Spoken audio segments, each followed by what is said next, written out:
Hello மக்களே, எல்லாருக்கும் வணக்கங்க. இந்த வண்டியில் இது வந்து பார்த்தீங்கன்னா அசோக் லேலாண்டு படா தோஸ்து. இந்த வண்டியில் பாருங்கள், ரீஜெனரேஷன் நடந்துகிட்டு இருக்குங்க. ஸோ ரீஜெனரேஷன் நடந்துகிட்டு இருக்கும்போது மோஸ்ட்லி வந்து வண்டியை நம்ம வந்துட்டு இந்த மாதிரி வந்து நடந்துகிட்டு இருக்கும்போது நீங்கள் வந்து ஐடியல் பண்ணுறீங்க, வண்டி கொண்டு போய் ஒரு பக்கம் நிப்பாட்டுறீங்க அப்படின்னாக்க நிப்பாட்டிட்டு சாவி வந்து ஆஃப் பண்ணாமல் இதே மாதிரி அப்படியே விட்டுருங்க. அதாவது நியூட்ரலில், அதாவது வண்டி ஆன்லேயே வந்துட்டு ஹேண்ட் பிரேக் மட்டும் போட்டு நியூட்ரலில் விட்டுருங்க. இது ஆட்டோமேட்டிக்காக ரீஜெனரேஷன் முடிஞ்சிடணும். அதாவது எல்என்டி அப்படின்னா லீன் நாக் ஸ்ட்ராப் அப்படின்னு சொல்லிட்டு ஒரு சிஸ்டம் வந்து யூஸ் பண்ணுறாங்க.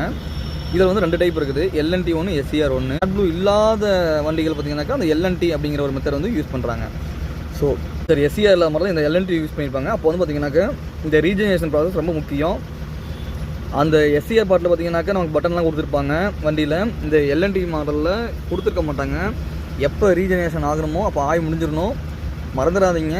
இது ஆனில் இருக்குது அப்படின்னாக்கா, இந்த மாதிரி வந்துட்டு ரீஜெனரேஷன் வந்து ஆனில் இருக்குது அப்படின்னாக்கா வண்டியை எக்காரணத்து கொண்டும் ஆஃப் பண்ணிடாமல் ரன்னிங்லேயே இருக்க மாதிரி பார்த்துக்குங்க.